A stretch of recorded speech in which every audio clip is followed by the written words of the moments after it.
नमस्कार दोस्तों, हर्षित द्विवेदी एजुकेशन में आपका स्वागत है। मेरा नाम है विनीत सागर। क्लास 12 एनसीईआरटी पॉलिटी की किताब चल रहा था, चैप्टर 6 इंटरनेशनल ऑर्गेनाइजेशंस चल रहा है। तो हमने इंटरनेशनल ऑर्गेनाइजेशन में यूनाइटेड नेशंस ऑर्गेनाइजेशन से शुरू किए थे। पिछले क्लास में हमने reform of the United Nations after the cold war के बारे में डिस्कस किए। आप सबको पता है दोस्तों, कोल्ड वॉर के बाद यूनाइटेड नेशंस का स्ट्रक्चर में रिफॉर्म्स होना चाहिए करके मेंबर कंट्रीज का डिमांड रहा है, पर डिमांड के बावजूद अभी तक कोई इफेक्टिव रिफॉर्म्स नहीं हो पाया है। हमने फिर G4 नेशंस के बारे में देखा, Brazil, Germany, India and Japan, जिनको यूनाइटेड नेशंस सिक्योरिटी काउंसिल में परमानेंट मेंबरशिप चाहिए। इनके डिमांड को अपोज करने वाला कॉफी क्लब या फिर यूनाइटिंग फॉर कंसेंसस के बारे में हम डिस्कस किए। ठीक है, तो आज हम डिस्कस करने वाला है यूएन सेक्रेटरीज जनरल के बारे में। यूनाइटेड नेशंस के फॉर्मेशन से बेसिकली 1946 से लेके अभी तक 2022 तक कौन कौन यूएन सेक्रेटरी जनरल रह चुके हैं दोस्तों, वो हम डिस्कस करेंगे, एक एक करके डिटेल में देखेंगे। शुरुआत करते हैं दोस्तों। Secretary general of the United Nations Organisation का चीफ एडमिनिस्ट्रेटिव ऑफिसर है। यूनाइटेड नेशंस ऑर्गेनाइजेशन के जो 6 प्रिंसिपल ऑर्गन्स है, इनमें से सेक्रेटरीट का हेड है secretary general of the United Nations. इन्हें अपॉइंट करते हैं general assembly on the recommendation of security council. इसका मतलब यह है दोस्तों, सिक्योरिटी काउंसिल में जो 5 परमानेंट मेंबर्स है, USA, UK, France, Russia and China, इनमें से एक भी अगर अपना वीटो पावर यूज करेंगे या फिर मना करेंगे तो किसी भी इंडिविजुअल का सेक्रेटरी जनरल अपॉइंटमेंट नहीं हो सकता।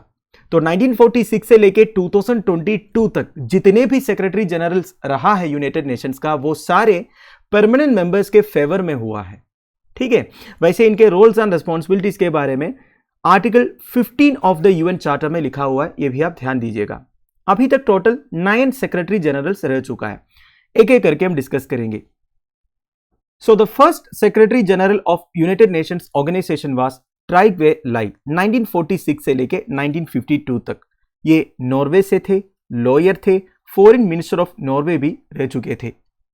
ही work for ceasefire between India and Pakistan on Kashmir. 1946 से लेकर 1952 तक दुनिया में काफी सारे डेवलपमेंट्स हुए थे। उनमें से एक था इंडिया पाकिस्तान पार्टीशन, जो 1947 में हुआ था। इंडिया और पाकिस्तान अलग अलग इंडिपेंडेंट कंट्रीज बने थे। उसके बाद से कश्मीर एक बर्निंग इशू बन गया था।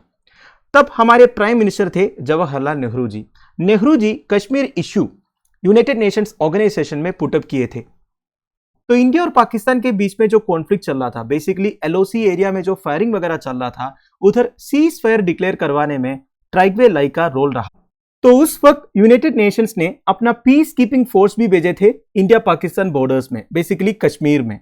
इसके बाद यूनाइटेड नेशंस ने क्या किया, उस मिशन को एक्सपांड करके United Nations military observer group in India and Pakistan form किया था, जिसे आप शायद UNMOGIP के नाम से जानते होंगे।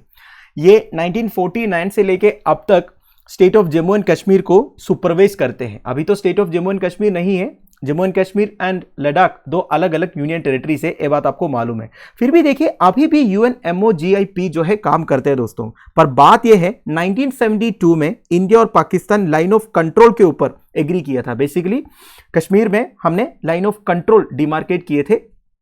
तो UNMOGIP का जो मैंडेट है, उसे इंडिया या फिर पाकिस्तान दोनों फॉलो नहीं करते हैं। पर देखिए, UNMOGIP अभी भी है, क्योंकि उसे टर्मिनेट करने के लिए सिक्योरिटी काउंसिल का अप्रूवल की जरूरत है। तो अभी तक UNMOGIP काम तो कर रहा है। अगला है, he was criticized for his failure to quickly end the Korean war. Korean war हुआ था 1950 से लेके 1953 तक, कोरियन पेनिनसुला में। बेसिकली आज का जो north Korea and south Korea है, उनके बीच में हुआ था कोरियन वार। मैंने आपको प्रीवियस क्लासेस में बताया था, कोल्ड वार के टाइम पर अलग अलग कंट्रीज या तो यूएसए के साथ जुड़ गए थे या फिर यूएसएसआर के साथ पॉलिटिकल आइडियोलॉजी के ऊपर। तो नॉर्थ कोरिया का जो पॉलिटिकल आइडियोलॉजी कम्युनिस्ट आइडियोलॉजी था, तो वो सोवियत यूनियन के साथ था। वेरास साउथ कोरिया का कैपिटलिस्ट आइडियोलॉजी था, लिबरल डेमोक्रेसी का आइडियोलॉजी था, तो वो यूएसए के साथ था। तो बेसिकली यूएसए और यूएसएसआर के बीच में ही प्रॉब्लम्स हो रहा था, पर इफेक्टिवली साउथ कोरिया और नॉर्थ कोरिया के बीच में वार चल रहा था। इसे नेगोशिएट कराने में हमारे first prime minister Jawaharlal Nehru का भी रोल रहा था। ये सब मैंने आपको प्रीवियस क्लासेस में बताया था, रिलेट करने का। ठीक है, नाउ इन्हें क्रिटिसाइज क्यों किया जाता है दोस्तों? देखिए, यूनाइटेड नेशंस फॉर्म क्यों हुए थे? इंटरनेशनल पीस को मेंटेन करने के लिए, अगर कोई वार वगैरह चल रहा है, कॉन्फ्लिक्ट चल रहा है, उसे जल्दी से रिसोल्व करने के लिए। पर देखिए कोरियन वार जो है 50 से लेके 53 तक चला। 50 से 53 मतलब एक लॉन्ग ड्यूरेशन है, वो भी एक वार के लिए। इतने सालों में तो बहुत सारा डिस्ट्रक्शन हुआ होगा, तो इतना टाइम लगा दिया इस इश्यू को सोल्व कराने में, तो इसके लिए इन्हें क्रिटिसाइज किया जाता है। ठीक है, अगला, Soviet union opposed second term for him. देखिए यूएन सेक्रेटरी जनरल का जो टर्म है वो 5 साल के लिए होता है, पर टेक्निकली देखा जाएगा तो उनका रीअपॉइंटमेंट हो सकता है, कितने बार भी रीअपॉइंटमेंट हो सकता है, उसमें कोई मना नहीं है। पर अभी तक कोई भी सेक्रेटरी जनरल का 2 टर्म से ज्यादा अपॉइंटमेंट नहीं हुआ है।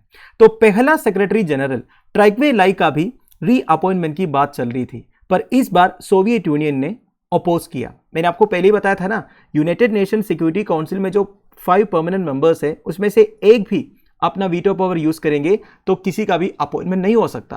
तो दोबारा जब इनका नाम आ रहा था तो सोवियत यूनियन ने अपोज किया। क्यों अपोज किया? देखिए ट्राइक्वे लाई थे नॉर्वे का फॉरेन मिनिस्टर भी रह चुके थे, और आपको पता है नॉर्वे एक वेस्ट यूरोपियन कंट्री है, नाटो मेंबर कंट्री भी है। तो आपको यह भी पता होगा कोल्ड वॉर के टाइम पर मेजोरिटी ऑफ कंट्रीज या तो यूएसए के साथ है या फिर यूएसएसआर के साथ है। तो ऑब्वियस सी बात है दोस्तों, नॉर्वे जो एक कैपिटलिस्ट कंट्री है यूएसए के साथ थे। तो सोवियत यूनियन को यह सही नहीं लग रहा था, इसलिए सोवियत यूनियन ने उन्हें मना किया। क्योंकि देखिए जब ट्राइक्वे लाई यूनाइटेड नेशन सेक्रेटरी जनरल थे तो थोड़ा बहुत टिल्टिंग होता था यूएसए की तरफ, ये सोवियत यूनियन को सही नहीं लग रहा था, इसलिए सोवियत यूनियन ने अपना वीटो पावर यूज किया, इनका रीअपॉइंटमेंट होने नहीं दिया and he resign from the post इन 1952। अगला है डैग हैमरजोल्ड, 1953 से लेके 1961 तक, ये पीरियड से ही आपको पता चल रहा होगा इनका रीअपॉइंटमेंट हुआ था। So he was the first UN secretary general to get a second term. इस तरह भी ये क्वेश्चन बन सकता है कि नहीं? वैसे देखा जाएगा तो अभी तक जितने भी यूएन सेक्रेटरी जनरल्स रहे हैं ना, उनमें ट्राइक्वे लाई को छोड़ के बाकी सारे का रीअपॉइंटमेंट हुआ है। इवन जो प्रेजेंट यूएन सेक्रेटरी जनरल है एंटोनियो गुटेरेस फ्रॉम पोर्चुगल, उनका भी सेकंड टर्म अभी चल रहा है। ठीक है, सो डैग हैमरजोल्ड वाज फ्रॉम स्वीडन, इकोनॉमिस्ट थे, लॉयर थे। He worked for resolving the Suez canal dispute and decolonisation of Africa. Suez canal dispute क्या है, जिसे सुएज कैनाल क्राइसिस भी बोलते हैं, सेकंड अरब इसराइल वार भी बोलते हैं। इसके बारे में हम प्रीवियस क्लासेस में डिस्कस किए थे, और एक बार मैं आपको ब्रीफली बता देता हूं।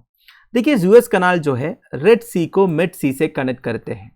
मिड सी माने मेडिटेरेनियन सी। ठीक है, तो एक मैनमेड कैनाल है, काफी स्ट्रैटेजिक इंपॉर्टेंस है सुएज कैनाल का, क्योंकि सुएज कैनाल अगर नहीं होगा या फिर सुएज कैनाल अगर बंद होगा ना, तो अटलांटिक ओशन से इंडियन ओशन तक कोई भी शिप को आना है तो पूरा अफ्रीकन कॉन्टिनेंट घूम के आना पड़ेगा।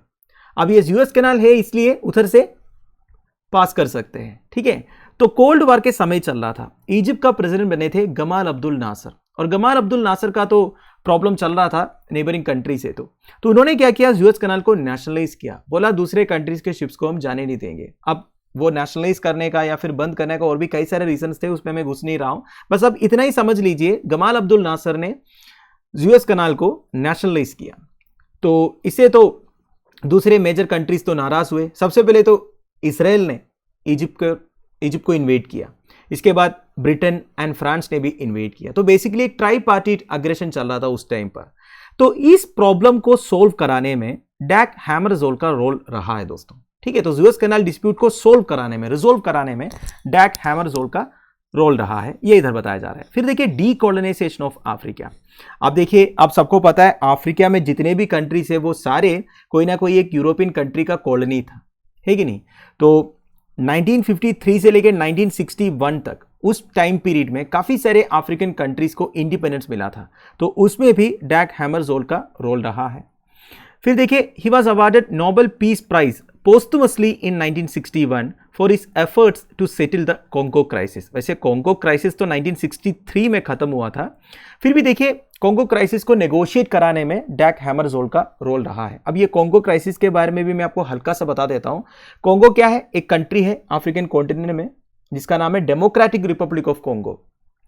तो देखिए डेमोक्रेटिक रिपब्लिक ऑफ कॉन्गो पहले बेल्जियम का कॉलोनी था। ठीक है, तो जैसे इस टाइम पीरियड में कॉन्गो को इंडिपेंडेंस मिलता है बेल्जियम से, तो उधर सिविल वार शुरू हो जाता है। देखिए कोई भी कंट्री को जब इंडिपेंडेंस मिलता है ना कुछ प्रॉब्लम्स उधर होते हैं, तो उधर भी सिविल वार चल रहा था।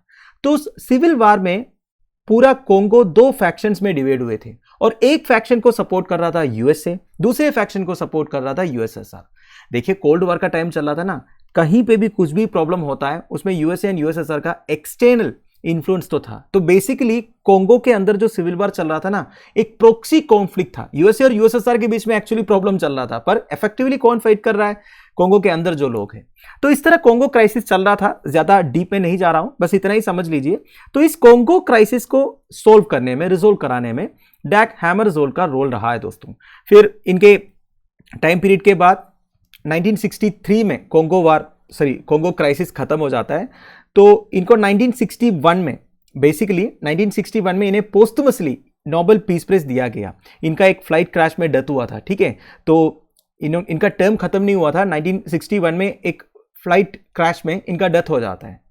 तो 1963 में इन्हें नोबेल पीस प्राइज मिल जाता है for his efforts to settle the Congo crisis, ठीक है। Finally Soviet Union and France criticized his role in Africa. आप देखिए दोस्तों, डीकोलोनाइजेशन ऑफ अफ्रीका में इनका रोल रहा है। तो भी सी बात है, जितने यूरोपियन कॉलोनियल कंट्रीज थे उनको तो अच्छा नहीं लगेगा ना, ऊपर से सोवियत यूनियन को भी ये लगने लगा ये थोड़ा सा यूएस की तरफ टिल्टेड है। देखिए ये जो स्वीडन हो गया, नॉर्वे हो गया, ये सारे आज के डेट में क्या है, नाटो मेंबर कंट्रीज है। तो तब से इनका थोड़ा सा यूएसए की तरफ थोड़ा अलायंस रहा है, वेस्टर्न अलायंस का पार्ट रहा है। तो भी सी बात है, सोवियत यूनियन को अच्छा नहीं लगना है। और फ्रांस जैसे जो यूरोपियन कंट्रीज इसलिए क्रिटिसाइज किया क्योंकि उनका जो बिजनेस चल रहा था अफ्रीकन कॉन्टिनेंट में, उसे इन्होंने बंद करवाया, ठीक है। अगला है यूथ फ्रंट, 1961 से लेकर 1971 तक। देखिए टाइम पीरियड से आपको पता चल रहा होगा, इन्होंने भी 2 टर्म किया और इन्होंने तो अपना दोनों टर्म सक्सेसफुली कंप्लीट भी किए थे। अपना डैग हैमरजोल्ड तो कंप्लीट नहीं कर पाए थे ना, क्योंकि मैंने आपको बताया था एक फ्लाइट क्रैश में इनका डेथ हुआ था। तो U Thant was the first Asian to become the secretary general of United Nations. He was from Burma, that is today's Myanmar. Teacher थे, डिप्लोमैट थे। He worked for resolving the Cuban missile crisis and ending the Congo crisis. देखिए Congo crisis में actual negotiation वगैरह किए थे डैग हैमरजोल्ड ने, पर पूरा कंप्लीट किया यूथ फ्रंट ने, ठीक है। और क्यूबन मिसाइल क्राइसिस सोल्व कराने में भी इनका रोल रहा है दोस्तों। क्यूबन मिसाइल क्राइसिस क्या है, ये सब हमने प्रीवियस क्लासेस में डिस्कस किए थे और एक बार ब्रीफली बता देता हूं। देखिए 1962 में हुआ था Cuban missile crisis. Obviously cold war का टाइम चल रहा था, यूएसए और यूएसएसआर के बीच में आर्म्स रेस चल रहा था, राइवलरी चल रही थी, है कि नहीं। तो ऐसा लग रहा था कि कभी भी उन दोनों के बीच में वार हो जाएगा, पर फॉर्चुनेटली कोई वार हुआ नहीं, अच्छी बात है। 1991 तक यूएसए और यूएसएसआर के बीच में तो कुछ नहीं हुआ। काफी प्रॉक्सी कॉन्फ्लिक्ट्स तो हुए थे अलग अलग कंट्रीज के बीच में, फिर भी यूएसए और यूएसएसआर डायरेक्ट कॉन्फ्रंटेशन में नहीं आए थे, अच्छी बात है। तो 1962 में क्या हुआ दोस्तों, देखिए 1962 में यूएसए ने क्या किया, अपना कुछ मिसाइल्स डिप्लॉय किए इटली और टर्की में। इटली टर्की दोनों यूएसए के अलाइज थे। अब इटली और टर्की में जाके उन्होंने मिसाइल्स क्यों डिप्लॉय किया, क्योंकि देखिए यूएसए और यूएसएसआर के बीच में काफी डिस्टेंस है, पूरा अटलांटिक ओशन क्रॉस करके जाना पड़ेगा, है कि नहीं। तो अगर एक वार हो जाता है, कॉन्फ्रंटेशन हो जाता है, तो सोवियत यूनियन को इजिली अटैक करने के लिए यूएसए ने क्या किया, इटली और टर्की में जाके, इटली टर्की तो सोवियत यूनियन के पास है कंपैरेटिवली, उधर जाके अपने मिसाइल्स डिप्लॉय किए। तो उसके बदले में सोवियत यूनियन ने क्या किया, यूएसए के नीचे है क्यूबा। क्यूबा एक कम्युनिस्ट कंट्री है, आपको मालूम है, अभी भी है। तो क्यूबा में अपने मिसाइल्स डिप्लॉय किए। पहले तो यूएसए को यह पता नहीं चला था, पर बाद में यूएसए को पता चला कि इस तरह सोवियत यूनियन ने मिसाइल्स डिप्लॉय किया है क्यूबा में। तो यूएसए ने क्या किया, क्यूबा पहुंच गए, ठीक है। और एक्चुअली एक वार होने वाला था, पर फॉर्चुनेटली इंटरनेशनल एक्सपर्ट्स ने या फिर इंटरनेशनल लीडर्स ने इंटरवेन करके उस क्राइसिस को रिजोल्व किया। तो क्यूबन मिसाइल क्राइसिस को रिजोल्व करने में यूथ फ्रंट जी का बहुत बड़ा एक रोल रहा है, यह बोला है दोस्तों, ठीक है। अगला, established the UN peacekeeping force in Cyprus. UN peacekeeping force मतलब क्या है, देखिए जितने भी कंट्रीज में प्रॉब्लम्स चलता रहता है ना, जैसे कि सिविल वार चल रहा है या फिर 2 कंट्रीज के बीच में प्रॉब्लम चल रहा है, तो उधर प्रॉब्लम्स को सॉल्व करने के लिए, पीस मेंटेन करने के लिए यूएन अपना फोर्स भेजते हैं। वैसे यूएन का कोई ऐसा फोर्स नहीं है, अलग अलग कंट्रीज अपने फोर्सेस का एक हिस्सा भेज देते हैं यूएन में, जैसे कि इंडिया भी भेजते हैं। इंडियन आर्मी के भी कुछ बटालियंस जो है, इवन बीएसएफ का भी बटालियंस जो है यूएन पीस कीपिंग मिशंस के लिए जाते हैं अफ्रीका में, कोंगो वगैरह में अभी भी चल रहा है, ठीक है। तो देखिए साइप्रस और टर्की के बीच में प्रॉब्लम चल रहा था, अभी भी देखा जाएगा तो टर्की और साइप्रस के बीच में थोड़ा बहुत प्रॉब्लम्स तो है। साइप्रस कहाँ पे है, मेडिटेरेनियन सी में एक आइलैंड कंट्री है दोस्तों साइप्रस। तो उस वक्त यूएन पीस कीपिंग फोर्स को उन्होंने एस्टैब्लिश किया था साइप्रस में, यह बताया जा रहा है, ठीक है। And finally he was criticised the US sorry he criticised the US during the Vietnam वार। अब वियतनाम वार के बारे में तो आप सबको पता होगा दोस्तों। देखिए वियतनाम वार चला था 1955 से लेके 1975 तक, ठीक है, काफी लंबा टाइम तक चला था। यह भी एक्चुअली कोल्ड वार का पार्ट था दोस्तों। वियतनाम उस वक्त डिवाइडेड थे north Vietnam and south Vietnam करके, and north Vietnam basically communist ideology follow कर रहा था, तो भी उसलिए सोवियत यूनियन का सपोर्ट था, and south Vietnam capitalist ideology follow कर रहा था, तो यूएसए का ही था। तो एक्चुअली उधर भी यूएसए और यूएसएसआर के बीच में प्रॉब्लम चल रहा था, पर इफेक्टिवली नॉर्थ वियतनाम और साउथ वियतनाम के बीच में वार हुआ। फाइनली 1973 में यूएस ने डायरेक्टली इन्वॉल्व हुआ, ठीक है, तो काफी नुकसान हुए थे।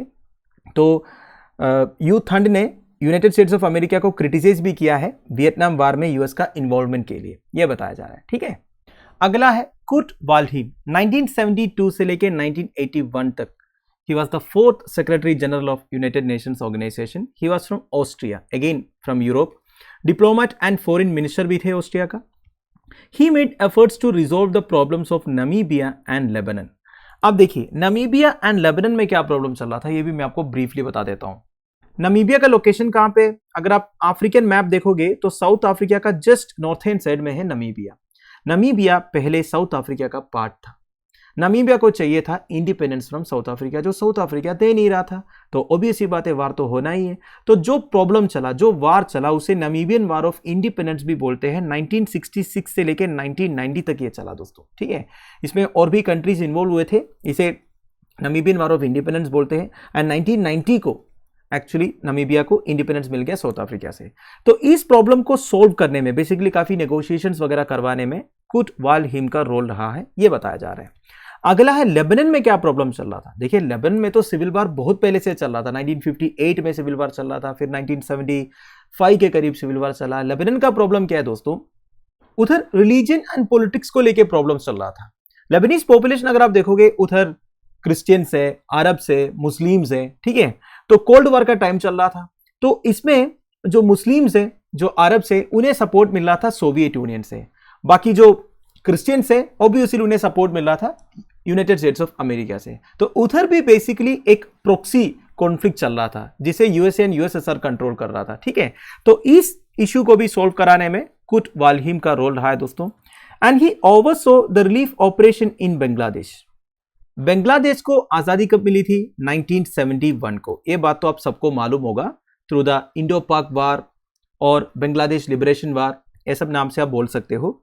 तो देखिए वार हुआ था बांग्लादेश में, काफी डिस्ट्रक्शन हुआ था। भले बांग्लादेश एक इंडिपेंडेंट कंट्री बने, पर एक वार के बाद बने, तो काफी डिस्ट्रक्शन हुआ था। तो यूनाइटेड नेशंस ने काफी रिलीफ ऑपरेशंस कंडक्ट करवाए थे बांग्लादेश में, ठीक है। तो इन रिलीफ ऑपरेशंस में कुर्ट वाल्डहीम का ऑब्वियसली रोल था, because he was the secretary general of the United Nations, ये बताया जा रहा था, ठीक है। And finally China blocked his bid for a third term. देखिए यही मैं आपको बता रहा था, एक इंडिविजुअल कितने बार भी secretary general of United Nations बन सकते हैं, उसमें कोई रोक नहीं है। ऐसा नहीं कि 2 बार बन सकते हैं, 3 बार बन सकते हैं, ऐसा कुछ नहीं। पर अभी तक कोई भी सेक्रेटरी जनरल का 2 टर्म से ज्यादा नहीं हुआ है, वो अलग बात है, ठीक है। तो कुर्ट वाल्डहीम का थर्ड टर्म के लिए बात चल रही थी, पर चाइना ने, जो एक परमानेंट मेंबर है सिक्योरिटी काउंसिल का, उन्होंने उस बिड को रोका। क्यों रोका दोस्तों, सिंपल सा कारण था, क्योंकि चाइना को यह लग रहा था कुर्ट वाल्डहीम जो है थोड़ा सा यूएसए की तरफ टिल्टेड था। ऊपर से 1981 तक यूएसए और चाइना के बीच में रिलेशंस थोड़ा सा बिगड़ने लग गया, और चाइना को ये लगने लगा कि ये जो कुर्ट वाल्डहीम है थोड़ा सा यूएस की तरफ टिल्टेड है, इसलिए चाइना ने बोला 2 टर्म हो गया, बहुत है, अब दूसरे को आने दो, ठीक है। अगला है जेवियर पेरेस डे कूलर। 1982 से लेकर 1991 तक इन्होंने भी अपना 2 टर्म कंप्लीट किए थे। He was from Peru. Peru एक साउथ अमेरिकन कंट्री है। लॉयर थे, डिप्लोमैट थे। He worked for peace in Cyprus. अब देखिए दोस्तों, टर्की और साइप्रस के बीच में जो इशू था, और साइप्रस में यूनाइटेड नेशंस ने अपना पीस कीपिंग फोर्सेस वगैरह भेजे थे, ये मैंने आपको बताया था। फिर अफगानिस्तान इशू के बारे में तो आपको पता ही है दोस्तों, अफगानिस्तान में अभी तक क्या चल रहा था इसके बारे में तो डिटेल्ड वीडियो ऑलरेडी चैनल में अवेलेबल है। जब US forces and NATO forces Afghanistan से चले गए थे ना पिछले साल, तब हमने बनाया था, हर्षित द्विवेदी नाम के साथ सर्च कर सकते हो, पूरा टाइमलाइन के साथ हमने डिस्कस करके रखा है उसमें, ठीक है। तो अफगानिस्तान इशू के बारे में मैं ज्यादा बता नहीं रहा हूं। फिर देखिए एल साल्वाडोर। एल साल्वाडोर कहां पे, अगेन एल साल्वाडोर एक सेंट्रल अमेरिकन कंट्री। तो उधर क्या चल रहा था ना, उधर के गवर्नमेंट और लेफ्ट विंग फोर्सेस के बीच में चल रहा था फाइट, बेसिकली सिविल वार चल रहा था। करीब 12 साल तक ये सिविल वार चला। फाइनली एक पीस ट्रीटी साइन हुआ मेक्सिको सिटी में जाके, ठीक है, तब ये सोल्व हुआ था। तो उसमें एक इंपॉर्टेंट बात यह है दोस्तों, ये जो लेफ्ट विंग फोर्सेस है उन्होंने कूप वगैरह कंडक्ट करवाया था, काफी गवर्नमेंट ऑफिशियल्स को असैसिनेट भी किए थे। तो इस इशू को सोल्व करने में भी जेवियर पेरेस डे कुलर का रोल रहा है। फिर mediated between Britain and Argentina after the Falklands war. अब फोल्कलैंड्स वार क्या है मैं आपको बता देता हूं। रिसेंटली भी इसके रिगार्डिंग एक न्यूज आया था, हमने डेली न्यूज में कवर किया था। देखिए, अर्जेंटीना का ईस्टर्न साइड में बेसिकली अटलांटिक ओशन में एक आइलैंड है दोस्तों, फोकलैंड आइलैंड्स। ये बेसिकली ब्रिटेन का एक ओवरसीज टेरिटरी है, ठीक है। अब अर्जेंटीना ने क्या सोचा, अर्जेंटीना के पास में है आइलैंड, तो अर्जेंटीना ने बोला कि ये आइलैंड हमें चाहिए। यूके दे नहीं रहा था। तो बेसिकली काफी साल पहले यूके और अर्जेंटीना अपने फोर्सेस उतारे थे, दोनों के बीच में वार हुए थे, ठीक है। करीब 1000 लोगों का डेथ भी हुआ था इस फोकलैंड वार में। तो अभी के हिसाब से फोकलैंड आइलैंड्स यूके का ओवरसी टेरिटरी ही है, क्योंकि फोकलैंड आइलैंड्स में जो लोग हैं ना वो ये चाहते हैं कि वो यूके की टेरिटरी रहे। दैट इज अ प्रॉब्लम, ठीक है। तो जब फोकलैंड वार्स हुआ था उसके बाद ब्रिटेन एंड अर्जेंटीना के बीच में मीडिएशन करवाने में जेवियर पेरेस डे कुलर का रोल रहा है, ठीक है। And finally negotiated for the independence of Namibia. देखिए 1982 से लेकर 1991 तक ये रहे थे ना, तो 1990 में मिला था नामीबिया को इंडिपेंडेंस, ये मैंने आपको इस स्लाइड में बताया था, ठीक है। So he negotiated for the independence of Namibia. ध्यान दीजिएगा, Namibia was a part of South Africa, ठीक है। 1966 से लेकर 1990 तक नामीबियन वार ऑफ इंडिपेंडेंस भी चला था एंड फाइनली इन्होंने नेगोशिएट किया था। तो दोस्तों दैट्स इट। अभी के लिए इस वीडियो को मैं फिनिश कर रहा हूं और 4 सेक्रेटरी जनरल से उनके बारे में अगले वीडियो में डिस्कस करेंगे। Thank you for watching, bye bye, have a nice day.